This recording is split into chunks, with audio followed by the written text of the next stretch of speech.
UFC Que Choisir porte plainte contre Nestlé, on te raconte toute l'histoire. Ce mardi 3 juin, l'association de consommateurs UFC Que Choisir a décidé de porter plainte contre la multinationale Nestlé Waters et plusieurs ministres français. Dans un communiqué, l'association de consommateurs précise avoir déposé plainte au pénal contre Nestlé Waters pour des pratiques commerciales trompeuses sur la base de traitements non autorisés de ces eaux minérales comme Hépar, Contrex ou encore Perrier. L'UFC Que Choisir dénonce une vaste tromperie dont les consommateurs sont victimes depuis des années et qui perdure encore aujourd'hui, et précise aussi que les eaux Perrier étiquetées comme eau minérale naturelle ne sont pas naturelles. L'association a également porté plainte auprès de la Cour de justice de la République contre l'actuel ministre de la Transition écologique et ancienne ministre déléguée à l'Industrie, Agnès Pannier-Runacher, et les anciens ministres Roland Lescure, Aurélien Rousseau et Agnès Firmin-Lebaudot, afin que le rôle de l'État et en particulier du pouvoir exécutif soit pleinement analysé.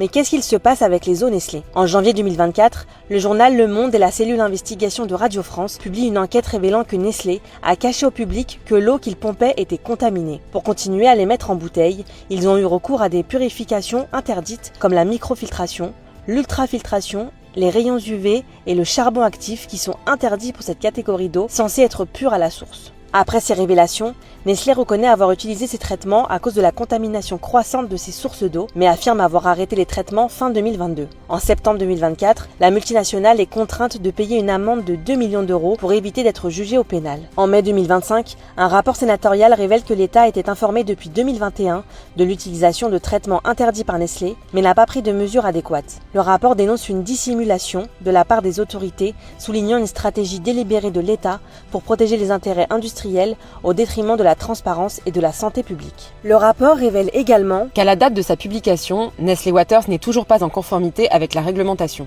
Une eau minérale naturelle est en moyenne vendue 100 à 400 fois plus chère que l'eau du robinet. Dans son communiqué, l'UFC Que Choisir dit avoir saisi le tribunal judiciaire de Nanterre par le biais d'une procédure accélérée pour obtenir des mesures provisoires de retrait du marché et de rappel de produits, d'interdiction de commercialisation et de la cessation des tromperies déplorées concernant ces eaux Perrier présentées comme minérales naturelles. L'audience est prévue au mois de juillet.